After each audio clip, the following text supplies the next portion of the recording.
প্রভু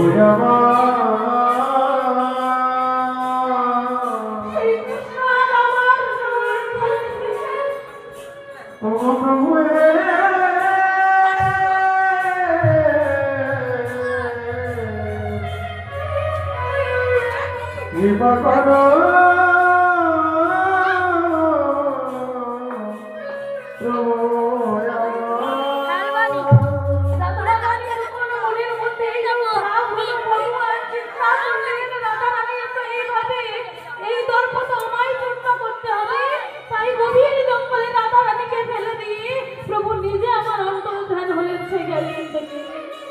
রাধারানী বধূকে না পাওয়ায় বারে বারে উৎসাহিত হয়ে পড়ছে, বারে বারে উৎসাহিত করে পড়ছে।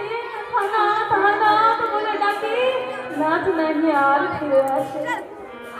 আর ভগবান ফিরে এলেন না। যখন না ফিরলে গোপীগণ রাধারানীকে খুঁজতে খুঁজতে সেই রাধারানীর কাছে এসে পৌঁছলেন। প্রভুর আমার প্রিয় অষ্টসখী, সেই অষ্টসখীর মধ্যে একজন সখী ছিল, নাম ছিল রণতুঙ্গা।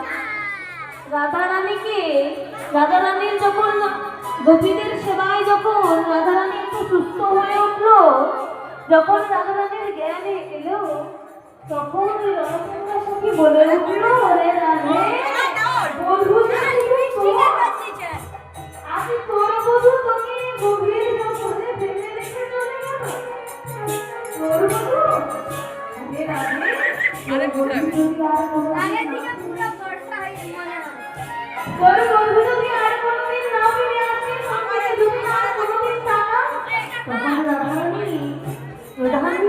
বলে উঠল, ওরে সখী, তুই আমার সব থেকে প্রিয় সখী ছিলি, তুই আমাকে মুখে মুখে বলতে পারলি যে আমার বধূ আমার কথা কোনোদিন ফিরে আসবে না।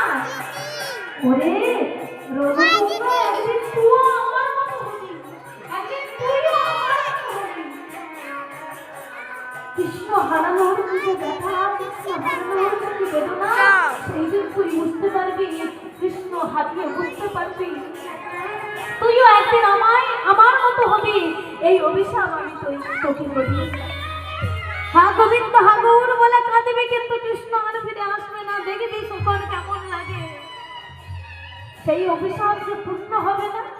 প্রভু চিন্তা করলেন রাধারামের দেয়া অভিশাপ ব্যর্থ হয়ে যাবে। সেই রণতুঙ্গা সখী আজকের এই গোবিন্দ ঘোষ বললেন, গোবিন্দকে তো আমায় কৃপা করতে হবে। তাই গোবিন্দকে ডাকলে, গোবিন্দ এসো।